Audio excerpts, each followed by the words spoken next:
Alright, in today's video, we are going to go check out a true reach-in beverage cooler. I used to work on True so much, and I got so used to it, so comfortable with it. I mostly do walk-in boxes now, not so much the smaller stuff. So we're going to go check this one out because it's going to be a newer one. So let's see, what kind of things we find in it. And they were complaining about water, like a drain issue, and I think that it wasn't cooling. So let's check it out.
All right, so I got off the phone, good 30 minutes or so, wasn't too bad. I had to call True tech support, found out it's so under warranty and that controller is obsolete. So they're gonna go ahead and send out a new updated controller for them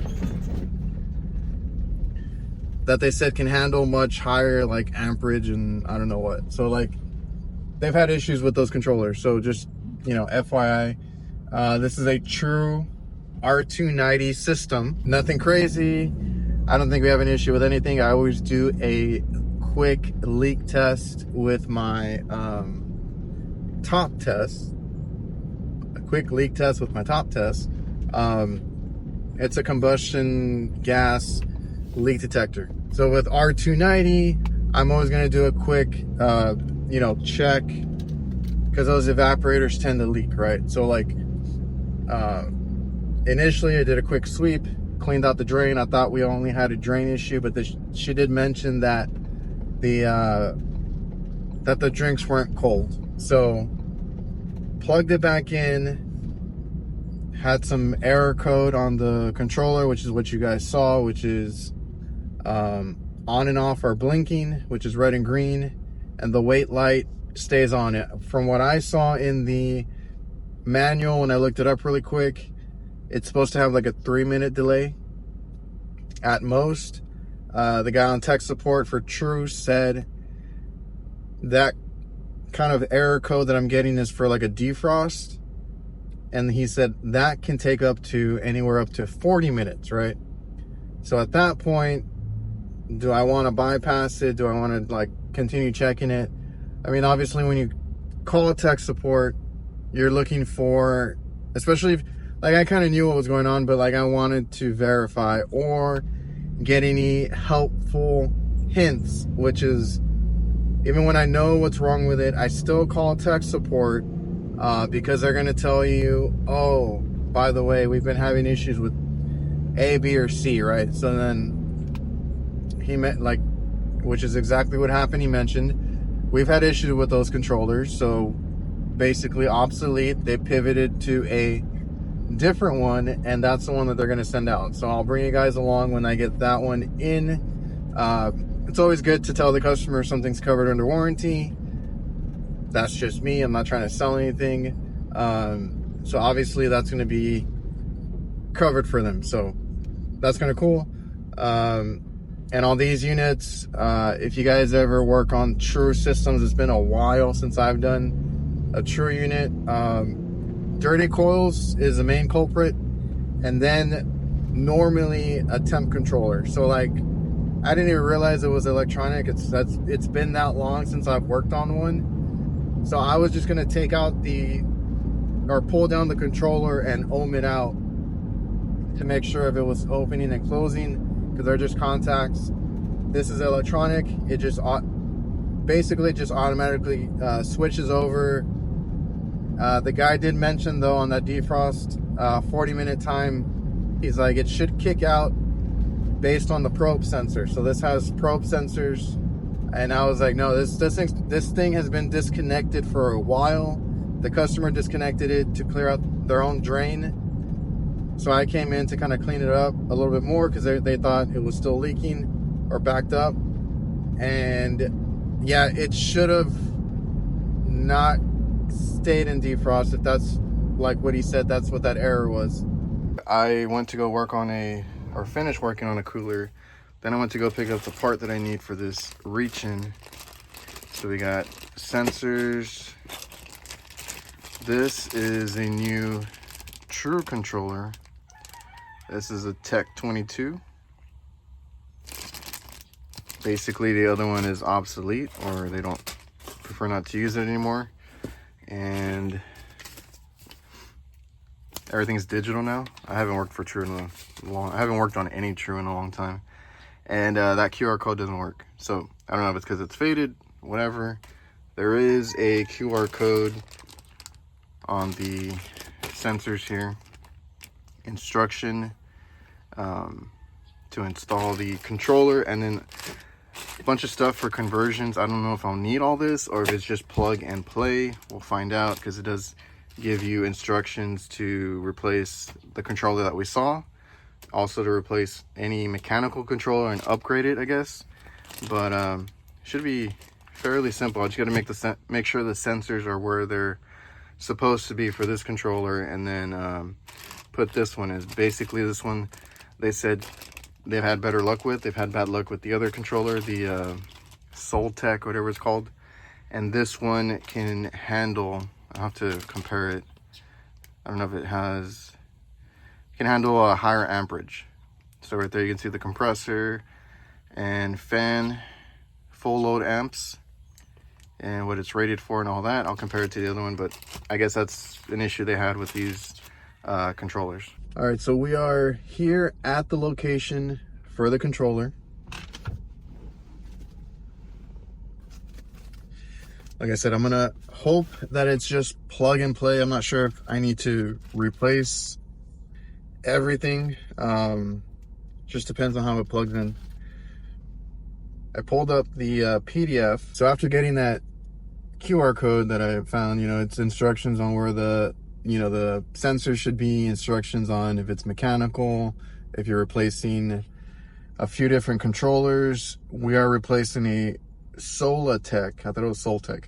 Soltech FCA22, that's the one that it had. There's also instructions if you have a 23 and a mechanical rewiring, and then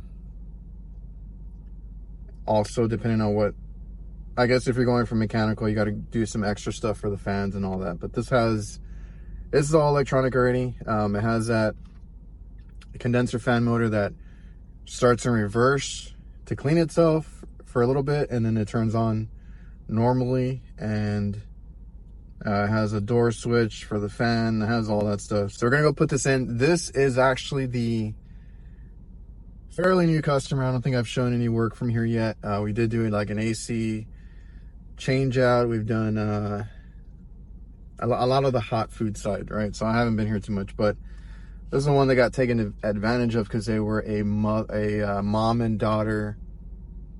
They're mom and daughter owners. Like the daughter owns this standalone, and the mother owns the restaurant, the same restaurant, but that's in a Walmart down the street. So they own two.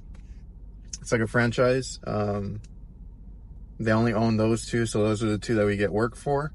It's a big name, but it's one of those like that they franchise out, and it's locally owned. So mother and daughter got scanned by the last company that came out, charging them a crazy amount for a defrost timer. Did not install it right. Got a call back, charged again for that call back, and then that's when they called us. So she was pretty happy that, because she didn't even know that this was under warranty. So of course the part, I don't even know how much it is. I'll look it up just to compare it. The part is free. I don't work for True in any way, and I haven't even worked on these units in a long time. But I'm not a dealer or whatever you call it for True. So like that labor is not covered, but a couple of hours of labor is way better than I'm sure how expensive this controller is. So they got a free controller, all tech support, and they informed me it was still under warranty, and then they just offered to send it out. So let's go change it out. I'll film what I can, and we'll see how it goes.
Man, I had to get out of there. I got out of there just in time because I had planned to be in there in between their busy hours, because they do breakfast and then they do lunch, obviously the lunch rush. So I got out of there and like a whole line of people like got in. Anyway, so I had a whole line of people that came in, and I just beat their obvious like lunch rush. So I'm getting out of here. I feel like on some of these it was necessary to take off the fan grill. Maybe I'm thinking of another brand, but you don't have to take off the fan grill. I took it off because I like to stick my hand in there to have another area to pull down or lift back up into place. And it's just an extra 4 screws, right? So little leverage. This kind of wedges up into place. I've done plenty of those. And as far as like the sensors, they were different. The old ones had a two-prong connection, female connection on the probe wire. The new one had 2 actual like spade connectors that I had to hook up to. So in that instance, it's a completely different sensor. That's why they, might have still changed it anyway, but I always find it difficult to do the ones that require you to actually like shove it in the coil. So you gotta pull the old one out. Notice the new one was a little bit thicker, so it wasn't gonna go into the same spot as easily, and kind of put it the best I could. And in the instructions it specifically tells you to put it in and then just kind of bend the fins around it to kind of enclose it. So like shoved it in there as much as I could, and then we just closed up or bent the metal fins around it to hold it. That's what's going to hold it basically, because I wasn't able to put it super far in. It said specifically to set it to number 5 on the dial. Usually these small reach-ins, for the most part, it's like a 0 to 9 on a scale of 1 or 0 to 9. How cold do you want it? And they each have their little differences. For the most part, it's not much of a difference. So I usually set it to 4. I trusted it. I went by the book. It's set to 5. It did get a little bit colder, but this is a beverage. Like, it holds bottles of soda and waters and stuff. So like, I get that you want it a little bit colder. I got a little bit. I checked it in different areas. The very top, I guess where it circulates more, it was like 33 to 30. It was going into the 30 range. But at the the further you went down, it was like 34-ish. So I'm good with it. It's set to do number 5. So it cut out. I waited till it cut out. Just wanted to make sure that we had no callbacks or any issues, because I have had that happen one time where I repaired a beverage cooler like this, and I ended up freezing their drinks. So I had set it too cold, and I didn't wait for it to reach temp that time. So I waited this time because that's always in the back of my head. I don't want to freeze their drinks. Nothing too hard. The wiring kind of made sense. It just, they were in different spots, and the sensors were different. That was the only other thing.